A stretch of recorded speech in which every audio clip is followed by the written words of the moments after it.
The list is long, unfortunately, in Hamilton. There's over 6,000 households who are looking for affordable housing. The number who have called Indwell directly is over 2,000 people. Hamilton is one example of many cities across our country that are seeing an affordable housing shortage. There's definitely housing out there. Some have called it a crisis. Do you see this as a crisis? It's a real crisis.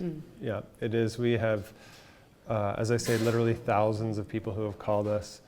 In our London community, over 500 people called us last year looking for housing, and we only have 67 apartments. The rapid, very quick price appreciation in the real estate market has meant that a lot of buildings that were rental apartments, or maybe a duplex or triplex, have turned into either more expensive units or have been turned back into single-family homes. So that's a loss to the housing stock. But also, the pandemic has really made a dramatic change in where people are living and working from, and so we've seen across Ontario actually homelessness emerge as a real problem in rural communities as well as larger urban communities. Paint a picture of the person that is in need of affordable housing right now. Once upon a time it was, we would think of homeless people that are living on the streets, but now we're looking at people who have an income coming in and yet they can't afford housing. The reality is that in Hamilton for many years affordable housing was primarily an issue for people who might be receiving Ontario Works or Ontario Disability Support Program, ODSP. But if you had, $450 for rent, you needed $100 to get to the $550 or $650 was a common rent for a one-bedroom. Now one-bedroom apartments are well over $1,200, and that's more than the whole ODSP check for a month. So now it's much broader than that, though. If you're working full-time, even $20 an hour, it's hard to afford an apartment at $1,500 or $1,600, which is a common rent for a one-bedroom now. It's really an issue of very, very fast price appreciation in rent, and salaries haven't kept up. And so we see a lot of tenants, when they get stable housing, other complexities like maybe addiction or mental health issues can be addressed. People finish school. One of our tenants just got her PhD. People get back in touch with family and they rebuild social connections with friends. A lot of people go back to work. Almost 100% of our tenants when they move in are not working. We recently did a study, about 25% of our tenants are back to work or back in school. So it's a tremendous shift in people's thinking about themselves and their perception of what's possible in the world, and indeed the community's perception of those who live with mental health or addiction or other complexities. It is wonderful to be able to live here. JANICE Cameron is one of Indwell's more than 700 tenants. It is, it's security. You feel like you can breathe and like you can actually not have to be afraid of whether you're going to have a place to live. It sounds like you're describing home. Yes. JANICE came to Indwell after a series of unfortunate events that could happen to anyone. Left with a limited income and no place to live, the wait lists for affordable housing were more than 10 years long.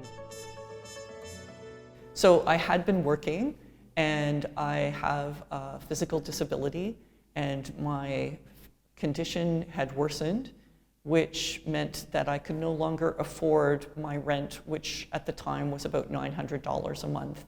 So I began looking and trying to apply for subsidized housing while switching from a two-bedroom apartment to a bachelor apartment.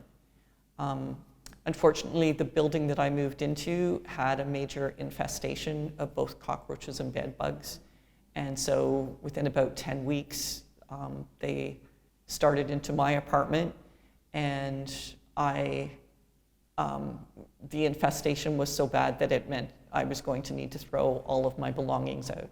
At that point, before I moved to the bachelor, I was already looking for the lowest cost places that I could possibly afford.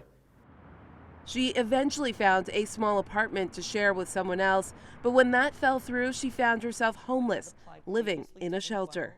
And the waiting list for Indwell at that time was 3 to 5 years, but the waiting list on subsidized housing was 10 to 13 years long.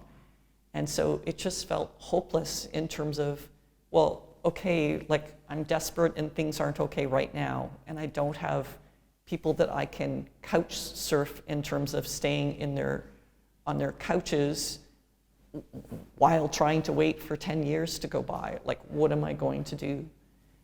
Janice says she fell into depression as she desperately looked for a way out. Eventually, I considered whether or not to try to break the law so that I get thrown into jail, thinking, well, okay, I don't know whether there's a different avenue if you've been in jail, but at this point, I don't know where I'm going to be, and I was terrified to be living on the street. While at the shelter, a door opened for her to live at one of Indwell's buildings in Hamilton. She has now called Indwell home for the past 3 years. Where do you think you'd be if you didn't get that call from Indwell that day? I don't know if I would be alive if I didn't get that help. Why do you say that? I was really, really depressed when things are really bad and you don't have someplace to live.